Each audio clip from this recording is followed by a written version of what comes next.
राम राम। सावन का महीना जो कि 11 जुलाई 2025 से 9 अगस्त 2025 तक रहेगा। अगर आपकी मेष राशि है तो देवों के देव महादेव को प्रसन्न करने का बहुत बढ़िया अवसर है इस समय में आपके पास।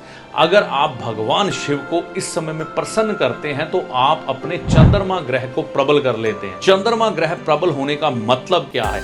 आपके ऊपर से कर्ज उतर सकता है, आपको मकान, भूमि, वाहन का सुख मिल सकता है, घर में सुख शांति आ सकती है, माता के स्वास्थ्य में सुधार हो सकता है, माता का सुख मिलता है और साथ में चलायमान धन जो हमारे रोजमर्रा के खर्चों को पूरा करता है वह भी पर्याप्त मात्रा में आता है। तो देर किस बात की? अगर आपकी मेष राशि है तो इस महीने में मेष राशि वालों को क्या उपाय करने हैं जिससे भगवान शिव प्रसन्न हो, यानी कि चंद्रमा आपका प्रबल हो जाए भगवान शिव की कृपा से और इन सब फलों की आपको प्राप्ति हो, इस वीडियो में पूरे विस्तार से बताया गया है। तो इस वीडियो को पूरा देखना ना भूलिएगा।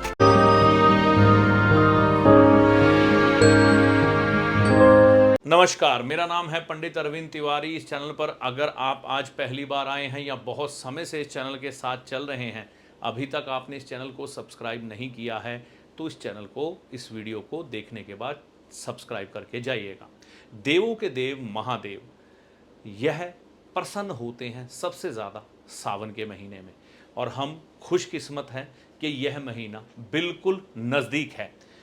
11 जुलाई से 2025 से ये महीना शुरू होगा, 9 अगस्त 2025 को समाप्त होगा।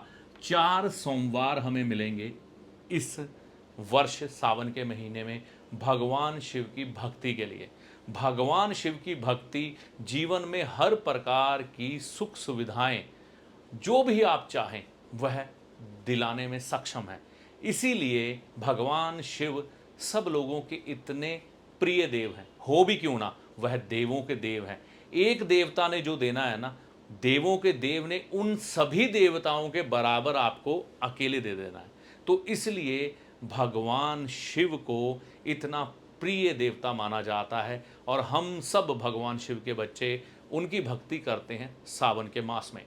माता पार्वती जी ने भगवान शिव की भक्ति कर कर सावन के महीने में उन्हें पति रूप में प्राप्त किया था। तो हमारी बहनें, बेटियां अपने पति स्वरूप को भगवान शिव के जैसा पाने की इच्छा से इसी मास में सावन के व्रत भी करती हैं, सोमवार के व्रत भी करती हैं।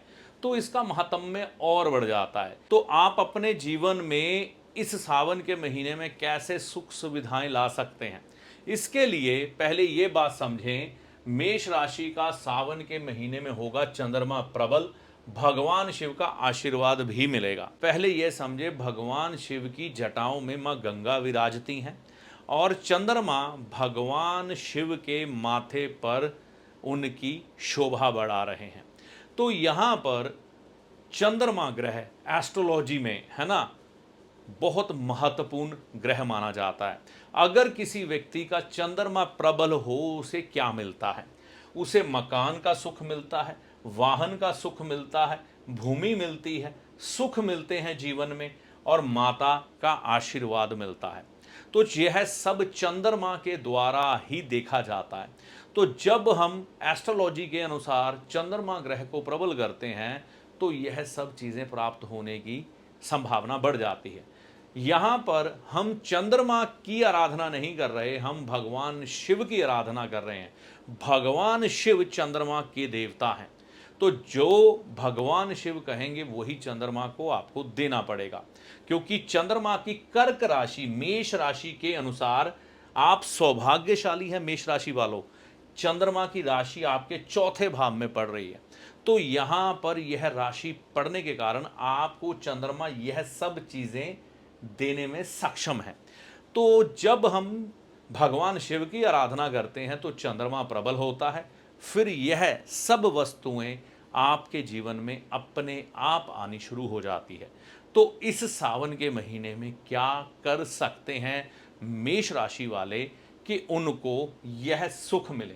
मकान, वाहन, भूमि, सुख, यहाँ तक कि मैं चलायमान धन भी यह कह सकता हूँ कि यह भी चंद्रमा के द्वारा ही मिलता है।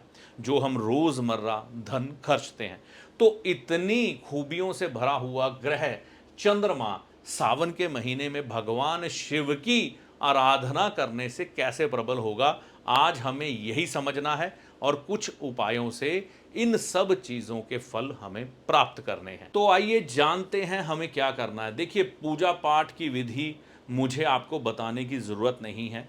आपके घर में माता पिता, दादा दादी, बड़े बुजुर्ग होंगे जो पीढ़ी दर पीढ़ी भगवान शिव की आराधना करते आए हैं, वह मुझसे बेहतर आपको बता देंगे। और ऐसा ना हो, अगर आप पहली बार भगवान शिव की आराधना करने जा रहे हैं तो यह सारी जानकारी मंदिर के पुजारी से लेना हमेशा ही शुभ माना जाता है, ना कि किसी एस्ट्रोलॉजर के मुंह से। ऐसा मेरा मानना है। और अब मैं आपसे बात करता हूं, आप चंद्रमा कैसे प्रबल कर सकते हैं। सावन के इस महीने में आप मेष राशि वाले जातकों की बात कर रहा हूं मैं, और किसी राशि की नहीं। मेष राशि वाले जातक चांदी खरीद कर सोमवार के दिन, क्योंकि 4 सोमवार पड़ेंगे, तो आप 4 ग्राम चांदी का चौरस टुकड़ा खरीद कर अपने घर में रख लें। यह बहुत बढ़िया हो जाएगा। 4 सोमवार है तो 4 टुकड़े हर एक सोमवार आप खरीद के अपने घर में जमा करेंगे तो आपका चंद्रमा बली होगा। हाँ, यहां पर आप अपने गले में धारण करने के लिए चांदी की चेन या कड़ा या छल्ला या पाजेब, कुछ भी चांदी का खरीदेंगे तो इससे आपका चंद्रमा ग्रह बली होगा। और चंद्रमा ग्रह को और बली करने के लिए अगर आप अपनी माता जी के हाथ से ये सब खरीदवा लें तो और भी बढ़िया होगा। तो यह करना ना भूलें। 12 बजे, दोपहर 12 बजे से पहले ये परचेज कर लीजिएगा, सिल्वर चांदी।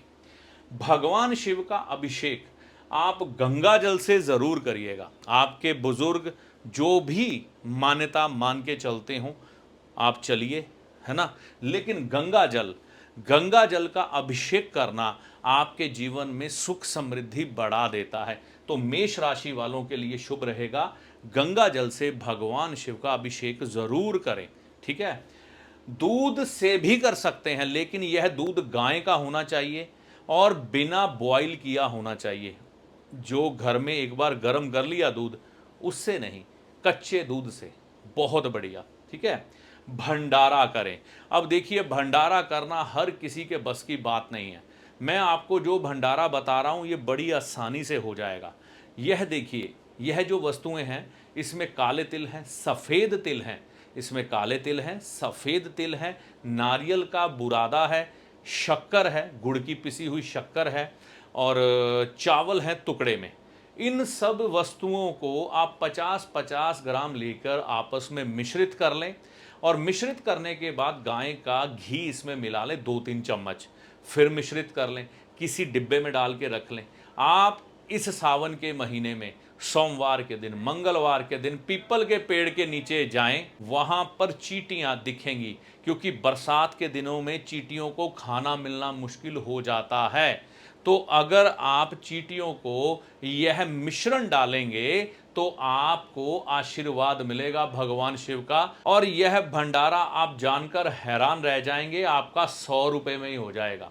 इसके अलावा अगर आप भंडारे में कुछ और करना चाहते हैं तो सतनाजा पक्षियों को डालें। आप नंदी महाराज को हरा चारा गौशाला में जाके खिलाएं। गौ माता को हरा चारा या पालक की गुच्छी खिलाएंगे, उससे भी लाभ मिलेगा। तो छोटा मोटा भंडारा आप कर सकते हैं। किसी जरूरतमंद को इस महीने में अगर आप खाना खिलाते हैं, किसी ऐसी माता बहन की मदद कर देते हैं जिसका पति इस दुनिया को छोड़कर जा चुका है और वह महिला ज़रूरतमंद है, तो वह भी बढ़िया हो जाएगा। नहीं तो आप उसकी कुछ अपने शारीरिक श्रम से ही मदद कर दें, आप उनको कोई हेल्प कर दें किसी तरह से भी, तो यह भी भगवान शिव का आशीर्वाद प्राप्त करने के समान ही है। तामसिक ना बने। आमतौर पर आप लोगों ने सुना होगा कि हमें नवरात्रों में तामसिक भोजन नहीं खाना चाहिए, जिसमें नॉनवेज, अंडा, शराब ये सब आ जाता है। लेकिन सावन के महीने में भी अगर ये पवित्रता आप सनातनी रखते हैं तो इससे भी आपको लाभ मिलेगा। माँ या माँ समान स्त्री की सेवा करें। देखिए, आप अपनी माता जी को सावन के इस महीने में अगर अपने वाहन से या अपने साथ भगवान शिव के मंदिर लेके जाते हैं, उनकी पूजा में, भगवान शिव की पूजा में उनकी मदद करते हैं, है ना, और माता को इस महीने में किसी प्रकार का भी सुख देते हैं, चाहे उनके लिए नया वस्त्र लेके आएं, चाहे उनके लिए कोई गहना लेके आएं। बहुत कम लोग ऐसे होंगे जो अपनी माता को आभूषण देते हों। अपनी धर्मपत्नी को तो सब देते हैं, लेकिन माता को देने वाले आभूषण कम हैं। उनके पति देव यानी कि आपके पिताजी ही आभूषण देते हैं। अगर आप यानी कि उनके पुत्र आप अपनी माता को कुछ भेंट स्वरूप आभूषण देते हैं, खाने पीने की उनकी मनपसंद वस्तु उन्हें खिला देते हैं, है ना, और कुछ समय सोमवार के दिन खास तौर पर उनके साथ व्यतीत करते हैं, तो इससे बेहतर सावन के महीने का भगवान शिव का आशीर्वाद प्राप्त करने का कोई भी अवसर नहीं हो सकता। एक बात मैं आपसे ज़रूर कहूँगा, सावन के इस महीने में आप अपनी माता जी के पाँव भी अगर गंगा जल से धुलवा कर, पाँव हाथ लगाकर, अपना सर उनके पाँव पे रख कर आशीर्वाद लेते हैं, है ना, वह आपके सर पर हाथ रखती हुई आपकी पीठ पर हाथ फेरती हैं, तो आप यह यकीन मानिए आपके जीवन में से समस्याएं दूर भाग जाएंगी। तो यह भी आप करके देखें, क्योंकि माता का पूजन सावन के महीने का सर्वोत्तम उपाय है, वो भी सोमवार के दिन। तो इससे बेहतर कुछ नहीं हो सकता। तो यह भी आप करके देख सकते हैं, इससे भी आपको लाभ होगा। तो मेष राशि वाले अगर यह सब चीज़ें इस समय में करते हैं तो उनको क्या लाभ मिलेंगे, यह जानना ज़रूरी है।